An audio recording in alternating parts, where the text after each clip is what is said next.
Pertama-tama saya buka dulu untuk perkuliahan basis data 1. Assalamualaikum warahmatullahi wabarakatuh. Waalaikumsalam warahmatullahi wabarakatuh. Alhamdulillah, setelah kemarin dijeda ya, saya mohon maaf tidak bisa mengadakan Zoom, tapi ada record dari kelas sebelumnya. Jadi nanti di sini kita akan belajar terkait model basis data relasional. Sebelum kita belajar, biar berkah, biar dapat manfaatnya semakin banyak, kita buka dulu dengan bacaan basmalah. Bismillahirrahmanirrahim. Bismillahirrahmanirrahim. Bismillahirrahmanirrahim. Jadi ini teman-teman, kalau kita kemarin sudah belajar terkait data, informasi, kemudian manajemen informasi, manajemen data, hari ini kita sudah mulai fokus ke basis data relasional. Nah ini teman-teman sengaja nih Bu Ardin ambil satu gambar. Ada mbak-mbak ya, mbak-mbak dengan rambut yang unik banget nih ya. Tapi fokusnya jangan di mbaknya, fokusnya di belakangnya. Jadi ini adalah server. Jadi server yang dulu dikelola oleh Bu Ardin waktu di PLN itu nggak jauh beda dengan server yang di belakang itu. Jadi kalau teman-teman mungkin bisa mulai berimajinasi ya, kayak gimana sih bentuk server, gedenya kayak gimana, standar ruangannya seperti apa, kemudian luasnya, tingginya, nah itu bisa lah untuk nambah-nambah preferensi ya. Tapi itu hanya intermezzo. Masuk di materi yang pertama, kita akan coba review materi. Teman-teman sudah sering ngerjain kuis, harapan saya teman-teman akan semakin hafal dan paham dengan materinya.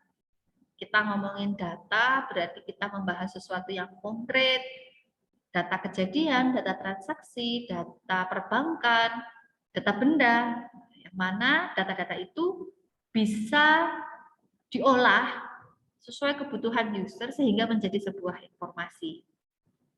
Nah, dari sana kita tahu bahwa data itu penting, data itu seperti barang tambang ya, value-nya sangat tinggi, maka patut untuk dijaga. Ternyata penjagaannya itu ada dua tipe, ada yang dengan tradisional dan dengan menggunakan database. Di situ di slide sebelumnya Bu Ardin sudah share betapa masing-masing itu punya kelebihan dan kekurangan.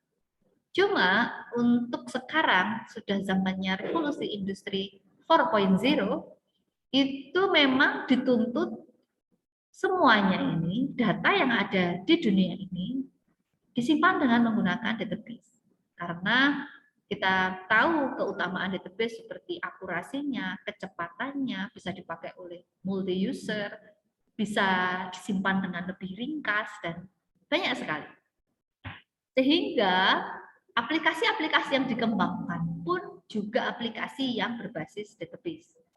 Database ini variasinya luar biasa banyak. Ini teman-teman akan lihat ya bahwa hampir setiap hal itu ternyata menyimpan data. Termasuk yang Bu Ardin cerita Magicom dan lain-lain, itu ternyata kalau misalnya jaringan komunikasi seperti yang ada di menara-menara itu juga ternyata menyimpan data. Nah, di sini kita juga tahu dia dibagi berdasarkan lingkungan penggunanya dan akses aplikasinya. Nah, kalau lingkungan penggunanya itu mungkin lebih ke berapa jumlahnya ya. Oh, jumlah usernya satu bidang nih, 4 PC. Oh, nanti satu work group, oh 10 PC, nambah ya. Department, oh dia sudah naik ke level 30 PC, 30 user, terus begitu. Itu lingkungan pengguna. Sedangkan untuk akses aplikasinya, nah ini teman-teman akan di-challenge di semester-semester berikutnya, belajar cara memproses data berdasarkan akses aplikasinya itu satu mata kuliah satu. Misalnya nih belajar berbasis web-based database application. Jadi nanti teman-teman dibagi nih satu semester 3, semester 4. 1 tahun sendiri tuh belajar berbasis web. Nanti berbasis mobile di semester berapa? Semester 6 kalau nggak salah. Satu mata kuliah sendiri dan seterusnya. Jadi ternyata itu semua hanya untuk mempelajari bagaimana membuat sebuah aplikasi berbasis database. Nah, di sini teman-teman juga sudah belajar istilah-istilah yang khusus seperti entitas, atribut, dan kolom. Di mana entitas, atribut, dan kolom ini yang akan digunakan pada model basis data relasional. Itu untuk review materi. Bu Ardin lanjutkan. Nah, ini untuk tipe database. Jadi sengaja Bu Ardin buat tipe database-nya itu dari 2 referensi yang berbeda. Bu Ardin ambil decoding.com ini karena menjadi salah satu rujukan kakak angkatan teman-teman yang ambil KP. Jadi asisten teman-teman tuh nanti tuh untuk kelas 1A, kelas 1A ya. Kelas 1A itu asistennya 2, Mas Kusuma dan Mbak Erva. Nah, ini mereka semester 5. Nah, ternyata saat saya tadi konfirmasi, mereka juga training untuk persiapan KP itu di decoding. Maka di sini ini menjadi salah satu referensi kita, karena decoding ini kan praktisi ya. Jadi mereka ini pakai yang database kayak gimana, nanti teman-teman bisa lihat. Jadi ada 12 tipe menurut decoding. Yang pertama, operational database. Jadi kalau operational database itu, teman-teman bayangin database yang langsung dipakai, langsung diakses oleh user. Jadi misalnya kalau tellernya bank, CS-nya bank, dia akan akses langsung operasional database lewat sebuah aplikasi database. Seperti juga misalnya call center-nya PLN, call center-nya Telkom, ini juga dia langsung akses ke operasional database lewat aplikasi database.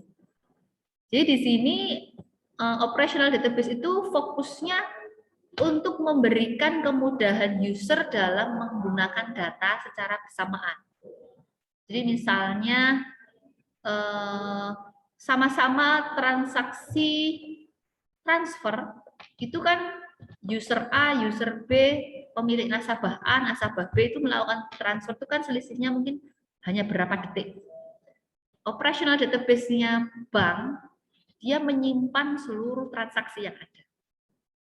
Jadi misalnya secara real time, saya ambil uang 100.000 di ATM, maka aplikasi mobile banking saya itu otomatis saldonya berkurang 100.000. Itu yang diakses langsung operational database-nya.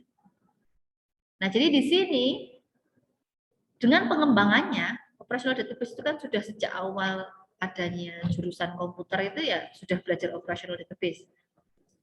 Pengembangannya sekarang ada yang namanya NoSQL. NoSQL itu dari not only SQL. Jadi tidak hanya disimpan berdasarkan model data relasional, tapi juga disimpan dengan berbasis teks. Contohnya ini kalau NoSQL itu seperti Twitter. Jika teman-teman bayanginnya gini, sistem mobile banking itu disimpan menggunakan model basis data relasional, di mana ada entity, ada entitas, ada baris, dan juga ada kolom. Sedangkan kalau untuk Twitter, itu nggak disimpan seperti itu, teman-teman. Jadi dia hanya disimpan usernya, jamnya, ngomong apa. Dia nge-tweet nih, nge-tweet siapa. Nah, itu disimpannya berbasis teks. Maka Twitter itu kecepatan user akses itu sangat tinggi, karena tidak perlu melakukan akses tabel baris kolom, tapi dia langsung hanya baris semuanya. Di teksnya itu hanya koma seperti itu. Nah, itu sekilas untuk operational database.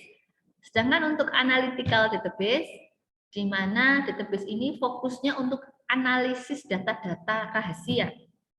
Jadi misal kalau kita bahas terkait bank begitu ya, data pribadi nasabah itu kan dari saya transfer, saya nabung, saya top up OVO, saya top up GoPay, saya apalagi beli listrik dan macam-macam, itu kan data pribadi. Tapi yang dimaksud dengan data strategis itu misalnya saat saya mengajukan ke bank pinjaman sekian ratus juta, ya 100 juta ya. Kemudian teman saya yang lain, misalnya Bu Endah, mengajukan pinjaman 100 juta juga. Kemudian teman saya yang lain, Bu Maimunah, 100 juta juga. Nah, data ini dari banyak data-data private masing-masing nasabah dikumpulkan, itu bisa dianalisis oleh kepala cabang di sebuah bank bahwa trennya ini sebetulnya berapa sih dana yang dipinjam. Nah, ini data-data yang disimpan seperti itu disimpannya dalam sebuah analytical database. Nanti untuk bisa tahu tren peminjaman uang atau tren pembelian mobil, itu kok data perbankan ya. Misalnya kalau untuk listrik PLN, data pasang barunya itu berapa, trennya banyak masyarakat yang pasangnya di angka 1.300 volt. Ternyata yang 450 udah hampir nggak ada nih. Nah, itu juga analytical database. Nah, materi yang dipakai untuk memproses data yang ada di dalam analytical database itu disebut business intelligence. Ini materi tersendiri. Business intelligence kalau pengalaman saya itu saya dapatnya di S2. Tapi ternyata sekarang ini dengan semakin majunya teknologi, banyak anak S1 yang sudah mulai menggunakannya bahkan untuk skripsi.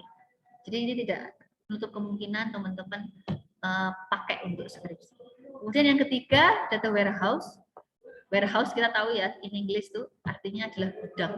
Jadi data warehouse itu artinya gudang data. Jadi dia menyimpan data resume, bukan data operasional. Jadi operational database itu saat disimpan secara resume, disimpannya di dalam data warehouse. Maka karena namanya data resume, sifatnya ya hanya yang penting-penting aja. Misal, kalau di dalam satu hari itu Ardin melakukan proses transaksi, transfer, terus Ardin top up OVO, top up GoPay, beli listrik, maka historinya itu misalnya penggunaan dana secara umum berapa.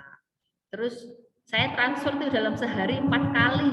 Nah, nanti di situ juga resumenya 4 kali melakukan proses transfer, langsung totalnya sekian juta.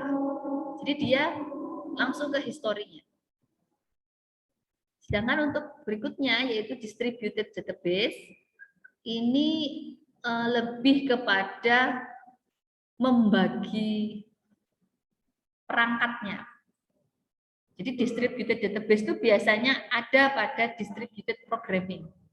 Jadi kalau teman-teman ini di luar database ya, contohnya nih distributed programming, parallel programming itu sama.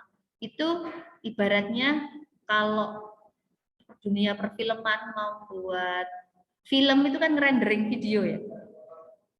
Film apa contohnya? Transformer misalnya. Kalau Transformer ini durasinya 2,5 jam. 210 menit. Nah, 210 menit itu kalau ngerenderingnya pakai satu PC itu nggak mungkin. Kenapa? Pasti lama, ngehang, panas, dan bisa meledak atau jebol gitu ya. Karena kalau ngerendering itu kerjanya bukan di CPU, tapi di RAM. Semakin tinggi RAM, maka semakin panas PC-nya. Nah, maka di sini ada distributed atau paralel, dipecah begitu. Jadi dengan misalnya nih satu lantai ada 10 PC, 10 PC ini mereka bersama-sama ngerendering satu video film Transformer, tapi dipecah menggunakan logika sederhana ya, apa ya namanya? Intinya dipecah secara encodingnya. Pekerjaan besar dipecah kecil-kecil untuk 10 komputer dikerjakan bersamaan dan hasilnya nanti satu kesatuan. Itu contoh untuk rendering video. Nah, untuk distributed database itu sama. Jadi dia database yang besar tapi dipecah oleh beberapa PC. Tapi mereka aslinya satu. Jadi walaupun 10 di mata kita secara fisik melihatnya 10 PC begitu ya. 10 database, tapi saat mereka dikenali oleh sistem, mereka itu satu. Kenapa? Karena mereka memecah, langsung membagikan. Nah, ini konsep dalam distributed database. Sedangkan untuk end user database itu lebih kepada kita ini kan end user ya. Saya sebagai dosen end user, teman-teman sebagai mahasiswa itu end user. Kita membuat sebuah aplikasi tambahan yang mana ada database tambahan untuk melengkapi sistem yang sudah kita punya. Itu end user database. Jadi aplikasi end usernya itu nembak end user database. Ya hanya ada di laptop kita. Laptop saya sendiri misalnya. Saya misalnya buat build program untuk ngecek mahasiswa ini kalau Zoom beneran hadir apa enggak sih. Nah, saya nge-trace pakai apa misalnya nanti kalau open cam gambarnya gerak-gerak atau tidak dan seterusnya. Nah, program saya itu punya database namanya end user database. Nah, itu tersimpan hanya di laptop saya. Itu teman-teman untuk poin nomor 5. Saya lanjutkan untuk real time database. Ini berarti lebih kepada waktunya. Berarti ada kemungkinan dong database itu satu database itu bisa disebut dalam banyak jenis atau tipe database. Iya, betul. Jadi misal nih, server database-nya di Bank Mandiri cabang Magelang itu ternyata real time database, tapi juga operational database karena diakses langsung. Itu bisa. Jadi karena tipe ini kan sesuai dengan parameternya atau cara mengukurnya. Tapi satu database itu bisa memiliki beberapa tipe. Itu selain itu kalau di sini contohnya adalah data currency atau data mata uang. Ini berarti seperti ada di Bank Indonesia atau di pasar modal. Pasar modal itu real time database. Kenapa? Setiap ada pembelian dari bandar, misalnya pembelian dari bandar sekuritas gitu, maka dia akan nembak langsung sekian ribu lembar. Itu kan tinggi, naik turun harganya. Kemudian misalnya pihak asing langsung cabut dari Indonesia, jual sekian ribu lembar saham, itu juga langsung drop harganya, terus langsung merah di pasar modal. Itu pakainya real time database. Selanjutnya, nah ini yang akan kita bahas berikutnya sampai 1 tahun ke depan, itu adalah relational database. Jadi keutamaan relational database itu lebih kepada konsep basis datanya, yaitu menggunakan entitas, atribut, dan kolom. Entitas, atribut, dan baris, maksud saya. Atau di sini disebutnya dengan kolom dan baris. Kenapa? Dia kan disimpannya dalam 2 dimensi. Dia punya bahasa khusus namanya SQL.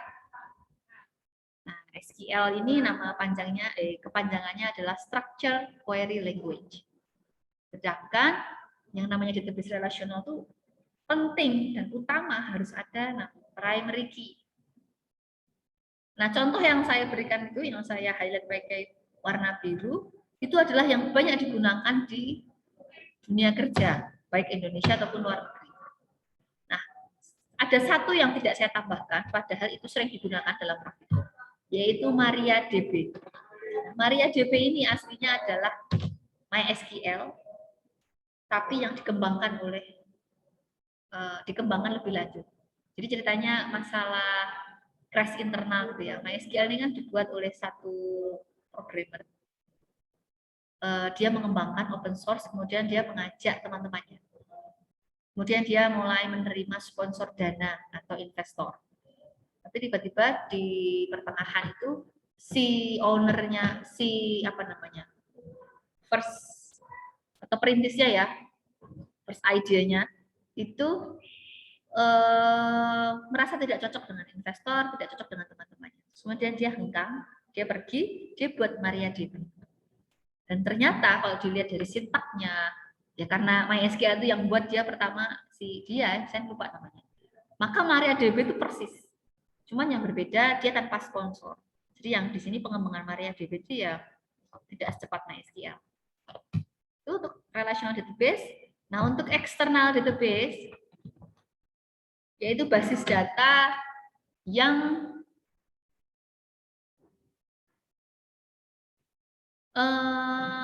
secara pengguna itu bisa diakses oleh orang luar. Jadi misalnya kalau layanan hosting itu ada yang urusannya dengan komplain owner hosting. Kok hosting saya error, nggak bisa diakses, domain saya kok error, kenapa ya, dan seterusnya. Nah, ini ada database khusus yang memang hubungannya dengan pihak luar. Kenapa harus dipisah? Karena ini untuk meminimalisir adanya hacking. Jadi kalau kita ngomongin hacker ya, orang yang meretas itu paling pertama, teori pertama untuk bisa memutus kemungkinan dia melakukan pencurian data, itu ya dipisah perangkatnya. Ya mungkin kalau teman-teman suka film tuh, di Transformer itu kan gimana ada robot yang hanya mencuri data lewat servernya di pesawatnya Presiden Amerika. Kenapa? Karena dia terintegrasi ke servernya Pentagon. Nah, ini kalau saya kan suka imajinasi itu karena ya itu bisa dijadikan contoh yang konkret kalau ngejelasin ke teman-teman semua gitu ya. Nah, karena di situ secara walaupun sudah dipisah secara perangkat tapi dia terhubung secara IP atau internet protokol. Jadi di sini adanya external database itu sebagai salah satu cara untuk memisahkan antara database yang confidential atau yang rahasia dengan database yang bisa diakses oleh pihak luar atau yang eksternal. Ya walaupun ada beberapa trik bagi hacker untuk akhirnya dia tetap bisa masuk ya. Tapi ini minimal secara teori yang utama adalah dipecah tuh. Biasanya yang bisa masuk ke tingkat lanjut kan hacker-hacker kelas atas ya. Hacker yang sudah apa ya mumpuni begitu ya. Tapi kalau hacker-hacker kelas awal biasanya kepentoknya ini database-nya udah kepisah aja udah bingung.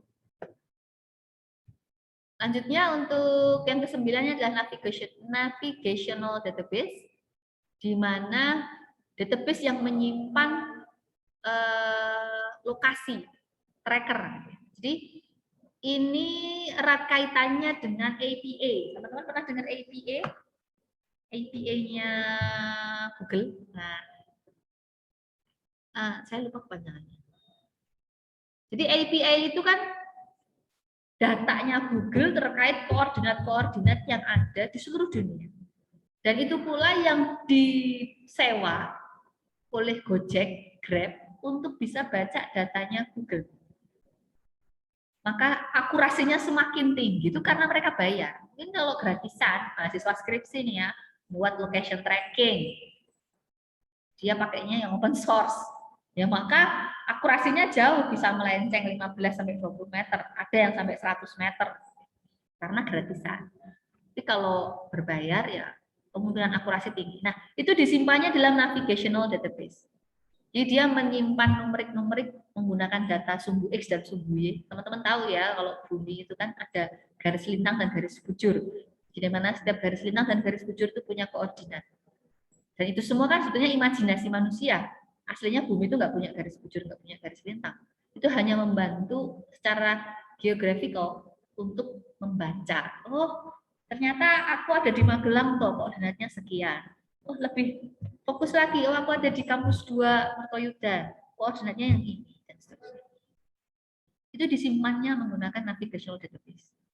Salah satu yang menggunakan navigational database misalnya adalah webnya BNPB, Badan Nasional Penanggulangan Bencana. Teman-teman kalau cari ini di internet, BNPB Magelang itu ada sebuah tampilan di mana menunjukkan jalur evakuasi Merapi. Itu dia inputnya tuh dari navigational database-nya Google. Jadi dia misalnya ada arah aliran lava itu ke arah mana ya? Kali Putih misal. Maka pos-pos yang dijadikan tempat evakuasi itu di mana saja itu sudah disediakan sama situsnya BNPB. Nah, terus contoh lagi nomor 10 yang selanjutnya tipe database adalah hypermedia database. Ini mirip dengan database-nya YouTube. Teman-teman kalau klik muncul video, klik muncul video. Ini sebetulnya hanya hyperlink. Hyperlink untuk akses video tertentu di path tertentu. Paham path ya? Path itu misalnya kalau teman-teman buka explore di partisi D harddisknya itu teman-teman ada D.2/ misalnya data / semester 1/ dan seterusnya. Itu namanya path. Nah, yang disimpan hypermedia database itu salah satunya pertama itu path-nya dulu, baru letaknya di mana. Nah, ini sangat memudahkan pengguna, khususnya misalnya pengguna YouTube ya. Jadi kalau dia nggak ngeklik, maka hyperlink-nya itu nggak akan jalan. Jadi nggak akan ngabisin kuota gitu ya. Itu hypermedia database untuk laman multimedia. Sedangkan in-memory database itu adalah database yang diinjekkan atau ditanam di dalam microSD, hard disk atau flash disk. Jadi teman-teman mindahin folder, naik turun itu database-nya ganti-ganti. Itu database-nya in-memory database. Teman-teman cloning nih, duplicate, misalnya pakai docking hard disk ya. Jadi kan kalau di lab itu ada docking hard disk, di mana laptop saya nih nggak perlu pakai kabel, hard disknya lepas, masukin ke docking, terus saya punya laptop yang lain, misal laptop di rumah. Yang satu pakainya SSD, yang satunya SATA. Jadi yang satunya gede, SATA kan gede ya, SSD kan tipis. Dockingnya satu, bisa langsung untuk 2 hard disk, terus langsung cloning, duplicate, itu langsung database-nya terduplikasi persis ke hard disk satunya. Kenapa? Karena ada in-memory database. Nah, ini yang sering terjadi kalau pengguna hard disk, flash disk, ataupun micro SD itu kurang teliti. Kurang telitinya gimana? Error, cabut, pasang lagi. Nah, yang korslet itu, listriknya itu yang merusak in-memory database-nya. Maka tiba-tiba hard disk tidak terbaca, flash disk tidak terbaca, corrupted. Nah, itu tuh yang merusak in-memory database-nya. Datanya ada, tapi database untuk mengenali letak dokumennya itu yang nggak ada. Jadinya hilang. Hilangnya itu bukan karena hilang nggak ada, hilang tidak terbaca. Hilang karena nggak tahu di mana. Jadi ibaratnya dokumen itu kan punya rak gitu ya, in-memory database-nya. Oh, folder semester 1 dia dikasih tanda 001 misal oleh in-memory database-nya. Tiba-tiba korslet nih karena sering dicabut tanpa eject, atau misalnya listrik mati dalam kondisi nyantol, terus misalnya kena air yang rusak in-memory database-nya, datanya di folder itu masih ada di dalam fisiknya tersimpan, tapi in-memory database-nya sudah tidak bisa membaca. Dia nggak bisa mengenali ini punya siapa, sehingga tahunya sudah hilang. Nah, ini nanti masuknya itu teman-teman kalau tertarik ya hal-hal seperti ini tuh masuknya di perkuliahan forensik. Jadi ada S2 yang khusus untuk belajar forensik. Biasanya ini sangat membantu, khususnya sekarang ya. Jadi suami saya tuh pernah mendatangkan saksi dalam kasus kejahatan gitu ya. Itu ahli IT untuk forensik. Jadi dia yang menyelesaikan, misalnya kayak contohnya gini deh, teman-teman tahu ya sianida ya, kejadian perempuan yang meninggal karena diracun sianida oleh temennya itu ya. Itu kan CCTV-nya ada, tapi posisinya kan kurang tepat gitu ya. Nah, di lain waktu itu juga ada CCTV yang dia corrupted, nggak bisa baca micro SD-nya. Nah, itu juga urusan dengan in-memory database. Jadi betapa database itu luar biasa ya, luas sekali gitu ya, tapi bentuknya beraneka ragam. Sayangnya di kampus hanya belajar satu ya, relational database. Yang lain silahkan baca sendiri. Yang ke-12 adalah dokumen oriented database, di mana ini fokusnya untuk menyimpan dokumen. Jadi dokumen-dokumen tidak hanya bentuknya doc begitu ya, ataupun PDF, tapi dokumen yang lebih luas, bahkan seperti JPEG, terus dia bisa membaca isinya. Jadi scanning, misalnya datanya kepolisian terkait sidik jari. Sidik jari itu kan setiap orang berbeda. Di Indonesia sidik jari itu masih manual begitu, pengecekannya. Di luar negeri itu sudah otomatis. Teman-teman tunjukkan sidik jarinya ke layar, di touch screen gitu ya, teman-teman langsung terbaca. Kenapa kok bisa? Karena dia ada proses image processing atau mengenali bentuk sidik jari. Kemudian dibandingkan dengan dokumen yang lain untuk tahu nih ini sebenarnya sidik jari siapa. Nah, ini bagian dari dokumen oriented database. Gitu ya, dan luar biasa ya teman-teman ya. Jadi ternyata ilmu untuk perkuliahan data itu luas banget dan teman-teman nggak akan cukup kalau hanya mengandalkan kuliah di sini. Teman-teman harus baca, teman-teman harus kepo, sering-sering googling ilmu-ilmu yang bermanfaat, dibaca, diresum, dan itu nanti nambah kemampuan teman-teman khususnya saat di dunia kerja. Nah, ini untuk referensi berikutnya, saya dari Javad Point. Jadi tipe database yang pernah saya singgung sebelumnya di perkuliahan pertama, di mana ada banyak sekali tipe, centralized, distributed, NoSQL, cloud, network, object oriented, dan hierarchical. Dan nanti saya hanya akan menjelaskan yang belum dijelaskan tadi. Jadi kalau untuk distributed database, saya tidak perlu ulangi, karena sudah ada contohnya juga nih, Apache, Cassandra, HBase, dan Ignite. Nah, untuk centralized itu maksudnya adalah terpusat. Jadi, saya pernah cerita kalau dulu di kantor tuh saya di Disjaya ya, saya di PLN Disjaya di distribusi Jakarta Raya. Saya outsource di sana, saya membantu PLN untuk ngelola data. Posisi kantor saya itu di Monas, di dekat sekitaran Monas. Nah, perusahaan kami itu termasuk yang mengelola centralized database. Kenapa? Jadi dari daerah-daerah sekitar Jabodetabek itu, misalnya Curug, Rawamangun, Bayoran Lama, itu mereka mengirim database ke pusat, mengirimnya. Nah, ini yang disebut dengan centralized, jadi secara satu kesatuan. Contoh yang lain misalnya perbankan itu centralized. Saya mobile banking di sini, transaksi, kartu ATM suami saya di saya. Salah, contohnya kayak gitu. Suami saya mobile banking di HP-nya, posisinya misalnya di luar kota, saya melakukan transaksi pakai ATM. Itu secara otomatis datanya tersinkronisasi. Nah, ini juga menggunakan centralized database. Kemudian untuk distributed di situ ada contohnya, dia dibagi ya, yang satunya homogeneous dan heterogeneous. Selanjutnya kalau untuk relational database, sudah saya jelaskan sebelumnya, saya fokus ke NoSQL. Karena kalau NoSQL tadi yang di decoding dia masuknya di operational database.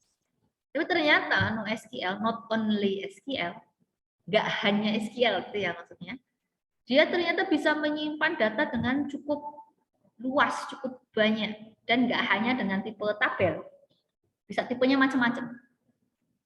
Nah, ini bisa dicontohin di 4 tipe ya ini. Ada graph database. Graph database itu maksudnya jarak. Bisa salah satu contohnya jarak. Jadi misalnya untuk mengetahui saya mau gosen ke rumah dari kampus tuh jaraknya berapa sih? Maka dia otomatis menghitung. Itu dari graph database. Misalnya white column store panjang. Jadi misalnya penjelasan satu paragraf atau 100 halaman penjelasan jurnal ataupun buku itu disimpan dalam satu atribut. Itu disebutnya white column store. Kemudian ada dokumen oriented, ternyata bagian dari NoSQL dan key value storage. Selanjutnya cloud database. Cloud database ini yang sekarang sangat populer. Harapan saya teman-teman mulai penasaran sehingga mulai baca-baca. Saya pause dulu ya teman-teman karena di sini sedang ada. Jadi kalau untuk tipe berikutnya yaitu cloud database, harapan saya teman-teman mulai kepo dan belajar ya. Setelah nanti sudah lolos model basis data relasional, mulai belajar karena kakak angkatan teman-teman yang lulus setahun 2 tahun yang lalu, sekarang semua sudah pakai ini semua, cloud database. Termasuk yang pada pengembang startup, pengembang web, itu mereka sudah pakai AWS ataupun Azure. Di cloud database ini kita, intinya, kita tuh nggak punya server, tapi kita sewa. Kalau kita punya server itu kan yang berat di maintenance-nya atau ngerawatnya gitu ya. Server itu kan sama kayak PC, misalnya teknologinya, prosesornya nambah nih. Kan kita kalau udah beli ya 5 tahun berikutnya kita nggak akan beli dan teknologi prosesor itu padahal kan cepet banget. Itu rugi secara pendanaan. Nah, di sini kalau aplikasi-aplikasi yang misalnya kayak Tokopedia, Shopee, itu mereka rata-rata nggak pernah punya server. Mereka sewa, pakainya cloud database. Jadi sewa sewa database-nya namanya cloud database, nanti mereka sewa virtual VPN-nya dan lain-lain. Nah, jadi mereka membayarnya sesuai berapa yang digunakan. Oh, data transaksinya 1000 per hari ini. Maka mereka bayarnya ya hanya misalnya $15 atau $20. Tapi kalau sudah masuk ke kayak Tokopedia itu, prediksi saya juga satu hari itu dia bisa minimal 1 juta transaksi. 1 juta transaksi itu dalam artian ya ada yang beli, ada yang top up, jadi macam-macam gitu ya. Itu dia bayarnya ya untuk kapasitas 1 juta transaksi.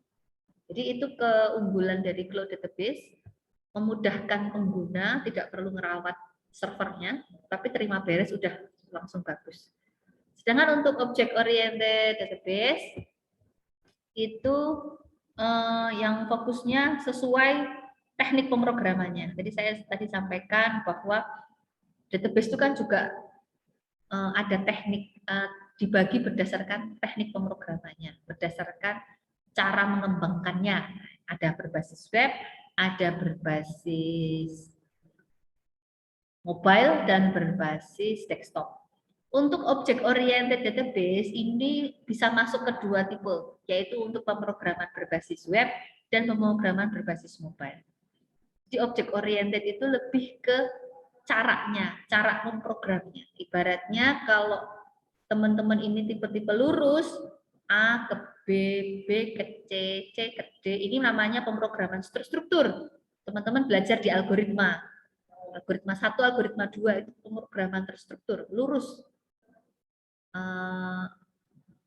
Lurus tuh berarti biasa, kuno gitu ya.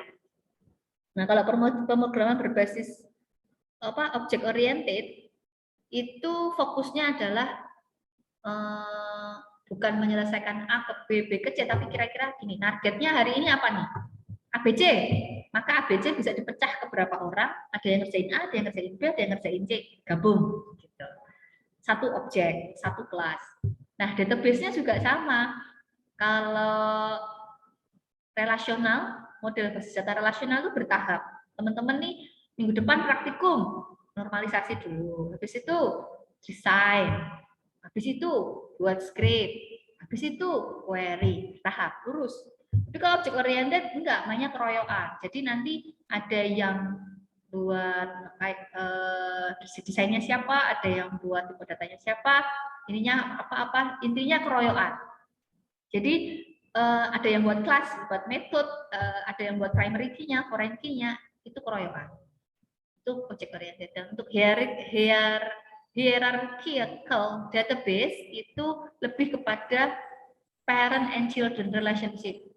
Jadi yang root, yang utama, yang tertua, yang teratas itu punya level-level di bawahnya. Itu untuk tipe database. Nah, ini nanti teman-teman bisa baca ya. Saya langsung fokus aja ke relational database. Jadi teman-teman silahkan diulang untuk record yang akan saya unggah nanti di Moka, khususnya saat pembahasan relational database. Karena minggu depan praktikum, teman-teman hanya punya waktu 75 menit bersama saya dan asisten. 75 menit itu juga 15 menit saya hanya pengarahan awal, review, habis itu langsung praktikum 60 menit. Dan praktikum 60 menit itu sebenarnya sangat sedikit ya teman-teman ya. Karena biasanya praktikum itu sampai 3 jam. Ini karena ada SKS disempitkan, terus ada pembagian 2 sesi karena protokol kesehatan. Jadi teman-teman coba dulu baca lagi nanti untuk relational database. Yang pertama, namanya relational database itu setidaknya dia harus punya satu tabel. Jadi nggak mungkin kosong. Misalnya kosong itu ya bisa kosongan, tapi setidaknya untuk bisa melakukan proses query dan lain-lain, dia tuh harus punya satu tabel untuk mengenali. Kemudian tabelnya itu 2 dimensi. 2 dimensi itu berarti ada X, ada Y. X-nya itu kita sebut sebagai kolom, atribut, nama lain ya ini ya, kolom, atribut, field. Ini yang lajur horizontal atau yang Y, sumbu Y itu baris, atau disebut juga dengan record, atau disebut juga dengan tuple. Nah, istilah-istilah ini harapan saya teman-teman mulai menghafal. Jadi karena kalau saya sama asisten menjelasin ini mungkin kayak maraton. Silahkan mulai dihafalkan istilahnya. Jadi biar nggak apa ya ketinggalan. Karena kok ya lumayan cepat juga kalau udah ngajarin. Jadi ini teman-teman challenge-nya silahkan ya disiapkan mentalnya ya. Karena biasanya basis data ini adanya di semester 2. Ini langsung ke anak baru semester 1. Ya, semoga bisa enjoy. Selanjutnya antara pertemuan kolom dan atribut, ini misalnya kolom dan atribut, ini disebut dengan data terkecil. Nah, data terkecil ini biasanya kalau tabel itu yang paling kiri, di saya kiri, kalau teman-teman nggak tahu kiri kanan. Yang paling kiri itu, itulah yang disebut dengan primary key atau kunci utama. Kenapa? Karena dia yang mengenal atribut yang lainnya, yang di sisi kanannya itu dikenali berdasarkan atribut yang paling kiri, yaitu primary key, kunci utama. Relational database itu kekuatannya di kunci utamanya. Kenapa? Karena dia kayak dikunci, di lock. Misalnya nih mahasiswa, data mahasiswa itu tekanannya banyak, dari data nomor NPM, terus nama, tanggal lahir, alamat, jenis kelamin, status, banyak sampai ke sana lah banyak. Maka data nama dan lain-lain itu semua nyantolnya adalah ke NPM, primary. Selain itu juga tabel-tabel yang banyak ini saling berrelasi, berhubungan. Nah, ini juga relasi ini efeknya nanti di foreign key. Dan nantinya teman-teman di perkuliahan pertemuan ke-13 akan belajar DBMS, alat atau software untuk mengakses database-nya. Namanya DBMS. Masih semangat ya teman-teman ya, ini baru setengah. Nah, ini sudah mulai saya pakai in English karena saya mencoba membiasakan teman-teman menggunakan istilah in English karena materi yang ada di Google itu kebanyakan in English. Kalau teman-teman cari yang bahasa Indonesia susah. Kalau kerja nggak bisa troubleshooting dalam bahasa Inggris itu susah. Jadi di sini ada hal istilah yang penting nih, selain entity atau entitas, kemudian baris atau record ataupun kolom. Kolom itu nama lainnya adalah field, yaitu istilah lainnya adalah null. Null itu beda dengan nol. Null, kalau null itu artinya kosong, nggak ada isinya. Tapi kalau nol itu isinya angka nol. Jadi hati-hati dalam database itu penentuan null value, kosong apa enggak, zong apa enggak. Terus kalau data integrity itu masalah duplikat atau tidak. Nggak boleh yang namanya tabel itu barisnya duplikat. Terus tipe datanya sama apa enggak. Barisnya bisa dihapus apa enggak. Bisnis rule-nya itu spesifik apa enggak. Nah, itu semua yang disebut sebagai data integrity. Lanjut, nah ini istilah lainnya yang penting teman-teman. Record, tuple, baris, entity, entitas, atribut, kolom, field. IDJIK ini nama tabel sama dengan nama entitas, jenis underscore industri underscore kecil. Jadi dia nggak boleh pakai spasi, pasti error. Setiap baris ada atribut di situ, atribut IDJIK, ID underscore JIK itu adalah primary key. Sengaja dibuat angka biar lebih mudah. Kemudian atribut jenis underscore IK itu menjelaskan angka 1, ID 1 itu tentang apa sih? Oh, industri jari kulit. Tentang apa sih? Oh, dan seterusnya. Nah, jadi kalau entitas itu untuk menyimpan informasi secara besar, untuk menyimpan objeknya. Sedangkan untuk relasi itu menghubungkan antar objek. Nah, kalau namanya terhubung, itu ada kunci untuk menghubungin, untuk ketok-ketok gitu ya. Tabel A mau nyambung ke tabel B. Nah, maka tabel A harus punya kunci di tabel B. Nah, ini kunci yang untuk nyantol ke tabel lain itu disebut foreign key. Nah, atribut kolom, dia menyimpan data terkecil dalam tabel. Oh, NPM semua. Oh, nama semua. Oh, jenis kelamin semua. Itu atribut. Sedangkan untuk ini yang selanjutnya, ini teman-teman akan belajar terkait kunci. Nah, ini akan teman-teman dari istilah-istilah entitas sampai dengan ini semua ke akhir nanti ya. Itu akan teman-teman pakai untuk praktikum minggu keempat sampai dengan minggu ke-7. Minggu ke-8 kita UTS. Nah, di sini ada kunci itu ada 4 tipe. Pertama ada primary. Jadi sebelum saya masuk ke primary ya, jadi ada kunci. Kunci itu berarti atribut yang dipilih untuk jadi pemimpin. Mimpin siapa? Mimpin atribut yang lain. Nah, ini contoh di sini kalau ada tabel student. Tabel student itu berarti mahasiswa gitu ya. Tabel student itu kuncinya adalah ID. Dia dipilih karena unik. Dibandingkan nama, alamat, sama kursus itu dia paling unik. Tapi di tabel lain itu ada 4 hal yang bisa jadi kunci. Ada nama, ada nomor paspor, ada nomor SIM, dan SSN. SSN saya kurang paham. Kayaknya nomor khusus di luar negeri. Nah, untuk primary key atau kunci utama itu diambil yang paling unik. Biasanya pada ambil satu atribut saja di paling kiri. Tapi kalau misalnya satu atribut di paling kiri itu kok kurang pas, kok ternyata masih bisa menimbulkan duplikasi, maka dia bisa nambahin beberapa atribut lainnya. Tapi ingat, semakin banyak atribut, itu akan semakin lambat programnya. Nah, di sini makanya banyak programmer-programmer sekarang itu yang kuliahnya belajar model basis data relasional, kerjanya dia sudah move on ke NoSQL. Kenapa? Karena kalau NoSQL itu ringan. Contoh, teman-teman kalau search di Tokopedia atau Shopee, baju outer misalnya, outer warna hitam. Nyarinya gampang nggak? Dalam waktu berapa masa tunggunya? Paling 3 detik kan? 3 detik dia muter langsung ketemu. Dan langsung tunggu. Nyari rem cakram Honda Supra misalnya. Load 3 detik ketemu dan seterusnya. Ini karena dia tidak pakai model basis data relasional. Mereka sudah one step ahead, mereka pakainya NoSQL. Ini teman-teman bisa belajar sendiri. Karena konsepnya setelah model basis data relasional. Teman-teman bisa model basis data relasional, teman-teman bisa ngerjain yang lain. Lanjut, nah ini kandidat key. Kandidat key itu misalnya, kalau di sini primary key-nya itu nomor Indo pekerja. Kalau saya namanya misalnya NIK, NIDN.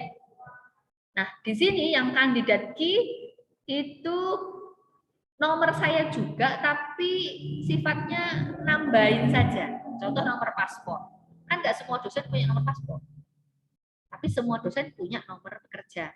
Nah, akhirnya passport number itu bisa dijadikan tambahan untuk kandidat key. Selanjutnya untuk super key itu artinya kalau ada 2 atribut yang dijadikan key utama. Jadi kalau tadi primary key 1 ya, terus kok milih lagi yang lain, ini jadinya super key. Dan yang terakhir ada foreign key. Foreign key itu muncul karena ada tabel yang nyantol tadi ya. Yang saya bilang tabel A mau nyantol ke tabel B. Tapi dia nggak punya kunci nih, akhirnya dia harus punya kunci untuk notok pintunya tabel B. Nah, namanya foreign key. Itu terjadi karena ada relasi. Nah, ini nyantolnya ini departemen biar bisa nyantol ke employee, dia ada departemen underscore ID. Nah, ini foreign key-nya. Foreign key ya, teman-teman, bukan foreign ya. Harap membacanya dengan benar. Foreign key. Itu alhamdulillah kita selesai. Sebelum saya tutup, apakah ada pertanyaan dari teman-teman semua? Sambil saya mungkin bisa random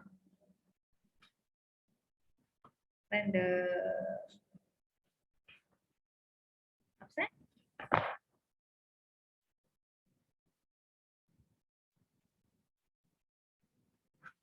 Ada pertanyaan tidak teman-teman? Belum. Oke, kalau belum saya langsung akhiri saja ya. Sudah jam 12 juga, silahkan dipersiapkan untuk praktikum minggu berikutnya.